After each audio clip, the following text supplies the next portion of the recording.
Since the announced unbanning of Mox Opal, the madness has really started to set in on the secondary market. And in today's video, we're going to review what's going on in the secondary market for sales of Mox Opal, where this is likely going to lead for Wizards of the Coast, and basically what you need to know before you go and purchase this card.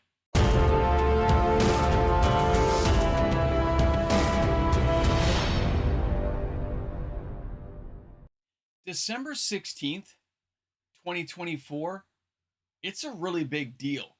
And now a lot of Magic players are starting to understand just how big of a deal it was to ban the One Ring, but leave the door open and unbanning Mox Opal. Welcome back, everyone. MTG Moxman here. Thank you again for hanging out with me on my channel today for another video covering a very interesting topic, because the secondary market for this card has been massive, and we have numbers now to go along with that we get to share with you today. Now, let's not forget that when we're looking at the big picture of Wizards of the Coast, when they do bannings and announcements, they give you a write-up, which I have here around the screen, reminding us why they decided to unban this.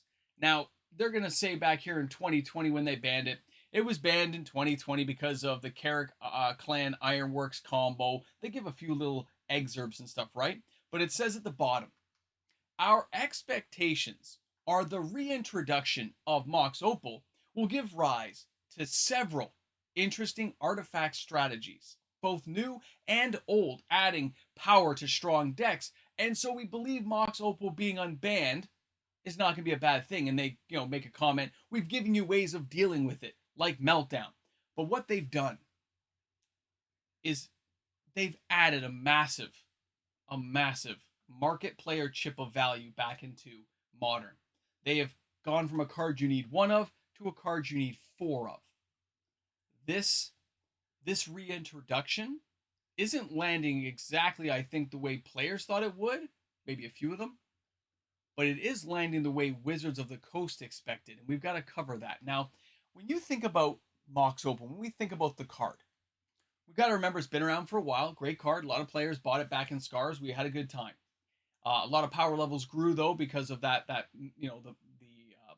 mechanic of how it works. Being a legendary is one thing, but the fact of the metal just means you get 3 artifacts out, including itself, right? Means 2 other things, and it goes insane.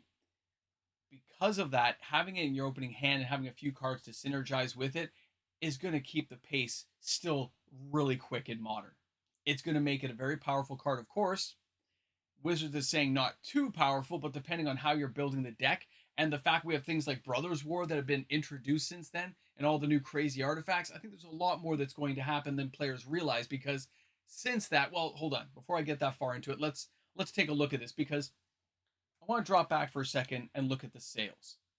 Since its introduction, there's been massive sales. It made my top 10 list last week, and it was insane to see $375,000 in sales. And that's only what I could track at the time.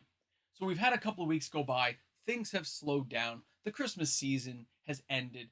But now we have things like Boxing Day and things going on. So how have the sales continued?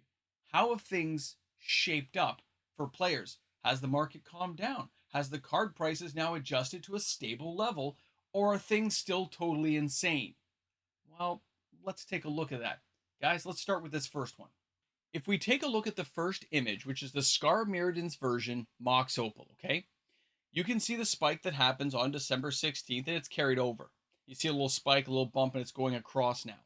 That's a pretty level-headed approach. When you see those prices, it's not spiking up and down. You can see the median line underneath of the expected value, and you can see where this card is at. Now, when we take a look at the card, let's not forget that Metalcraft says what it says. We already know what it does. You don't need a repeat of the information. But what we do need to know is how this card is going to be affected when we see tremendous pressure on the card. Now, the version I'm showing you of sales is from Scars of Mirrodin. This is the 26th. So it means I took this image today and at the night time before I did the video. It's more than a page long of this particular version, okay? So that's just one of the versions that has been reprinted, right? This is the original OG art from the original set. Players are interested, they buy the copy. But how do other copies fare? Because we do have other versions, don't we? Here we have the next one, and you can see this is the really super fancy version. there are some sales on the 24th to 25th. They're not nearly as many, but they're still enough to be concerned about where this price is going to go. It's an expensive card in this version, and it still had pretty good sales. Now, if we jump ahead to our next one, you can see here again why 25 and 26th of December, multiple sales continuous throughout the day, and we're looking at the version again. Guys, this is a lot of sales for a card like this that's now had the hype that supposedly would have died down after a couple of weeks, and it really isn't moving the way people thought it would. Now, if we jump over to our next version, this is the 2015. You can see here again, it's got multiple sales going on the 25th and 26th because these are the cheaper versions to buy as opposed to the $230 version we saw. It looks like you see a card like the One Ring leaves the format. We see bannings in things like Mana Crypt, right? Taking big marquee cards out. But when you unleash a beast like this back into Modern, you can see how the price is affected, how the market reacts to what's going on, and it's a big deal. This isn't like a small thing to consider. Now, when we look at where this deck is being played, the recent decks show 8 Modern and 7 Legacy decks playing this thing. I'm not even including things like Kitchen Table Magic, Commander decks, or any crazy stuff that people are jumping into.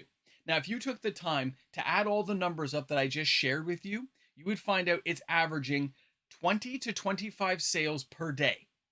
Okay, since middle of last week. 20 to 25 sales per day is the average if you took all those sales, added them up. But that's just from TCG Player. Now, when I took local sales, it got a little bit worse. It went to like 27, which is a few sales a week. But the problem is, it's not that the sales are lacking in the local stores. The quantity is lacking. It is unavailable at the local level. They are sold out, and wish list cards are starting to appear. If you get this in stock, please contact me. If you get this in stock, please let me know. That's where things can go. So now we have a supply and a demand issue for a card like this. Now, let's get on to the next part of this.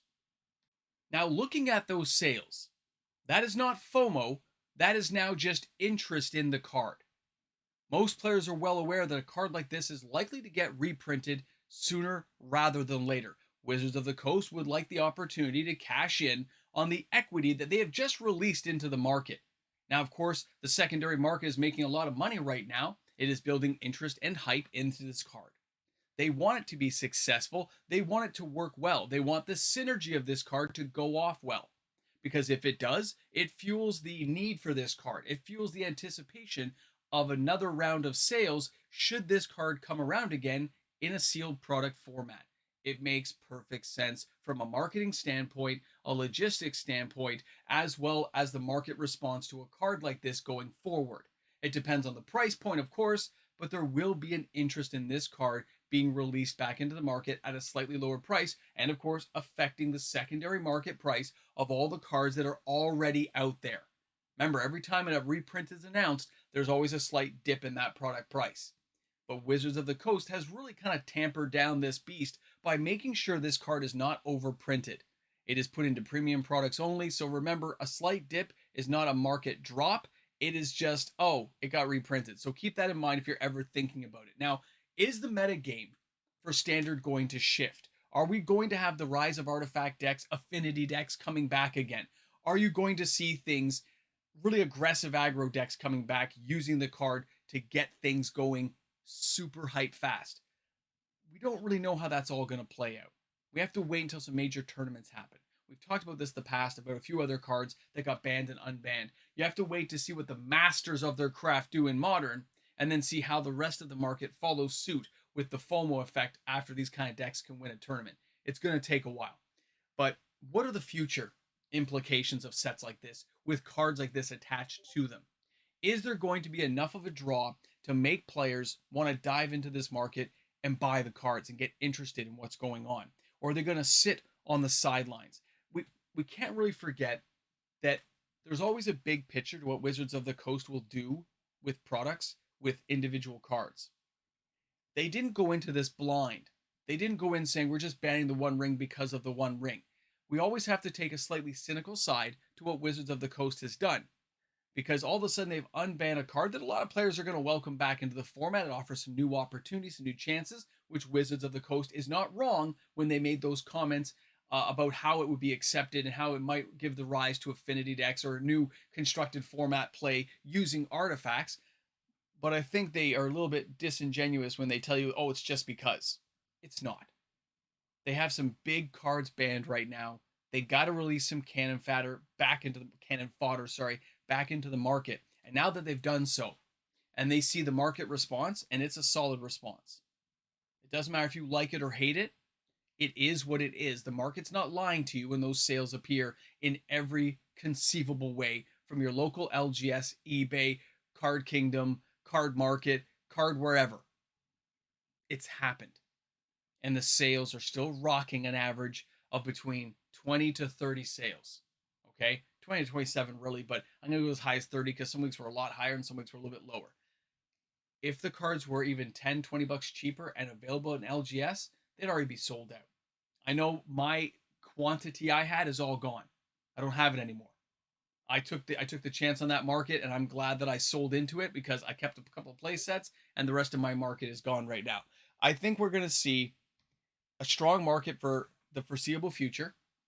We're going to see the impact of this card not really felt in terms of gameplay, probably for another 60 to 90 days.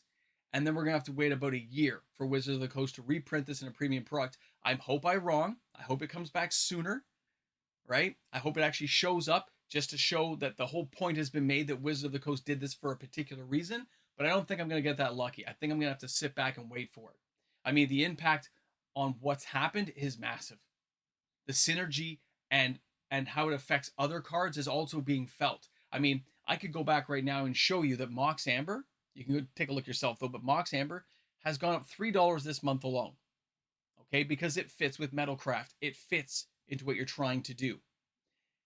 That card has gone from 40 bucks to 43. It's probably going to be above 50. It's probably going to go higher. And for a person like myself who has an extremely world-changing amount of those cards, it's great for me to see it go up. It's cool. But for a lot of players, it's just another expensive card they may have to buy. It's just another piece of the puzzle they want to buy and have to pay a higher price point to get it because all those boats are being dragged up with the unbanning of Mox Opal. And you guys need to be aware of that because a lot of the other cards that will go with Mox Opal are now costing more money. 5%, 10% more. It doesn't matter how much the price market up is, it is still something you have to factor in, and it's costing us more money to get the cards. Guys, let me know what you think about this. Drop some comments. Do you think that madness is going to wear off? Are we going to calm this market down? Or is it only going to calm down a year from now if we get a reprinting? Is it only going to calm down if they reban the card in the future, if they see it gets too crazy out there with this deck taking over, with decks of this type becoming a major factor again in Modern? I think I have to reverse that decision. I don't think that would go well, do you? And how would that affect all the cards that just got dragged up again? Guys, drop some comments in the comment section. Join this conversation about Mox Opal and the madness that it has entailed up to this point. Thanks again for hanging out with the Mox Man. And of course, don't worry. Tomorrow we have our top 10 video. These are the hottest selling cards in Magic the Gathering this week. Is Mox Opal going to be on that list again? How is the market doing in relation to all these other cards? The answers are going to surprise you. So stick around for tomorrow's video. Guys, have a great one. Thanks for stopping by. I'll see you soon. Hey guys, welcome back to the end of the video. You're at that special, warm, fuzzy feeling place. That place that makes everyone happy, makes you feel good, makes you want to stick around because these are the patrons. You know what patrons are? They're the supporters of the channel, the supporter of the arts. They're the ones that make sure this happens. Because of their patronage, I get to make these videos every day. Guys, thanks again. I'll see you tomorrow. I know. You're here, you're at the end of the video, and you have questions. Now, I'm going to give you some answers. I'm not saying you're going to like every answer, but they're going to be truthful at least, so that's good. Okay, Mox Amber has been selling a lot of copies. No, I have not liquidated my position yet, but it is selling a lot more copies. Is it going to make the top 10? Maybe. Maybe it will. We'll have to wait and see. It's a little bit higher than I thought it was going to be. Mox Opal is definitely on the list, by the way. Sales are way too high. Way too high for it not to be at this point. And the market really likes that card. They like the idea of that card coming around. And by the way, I'm not sure if it's speculation. I can't track enough sales to any individual party other than the copies I sold into the market, which, by the way, do count as sales because I sold them. Somebody else has them. Very interesting. Interesting stuff. But it's a good time. It is a great time. I'm not psyched for Aether Drift. Innistrad Remaster at least has a little bit of my attention. I have to wait and see if Aether Drift has cards I want to use, but at the same time, Final Fantasy might be better. Marvel could be awesome. Dragging my hopes up high. Wolverine, the best there. I can't help it. Guys, I'm going to let Scooby and the gang take over here. Have a great one, man.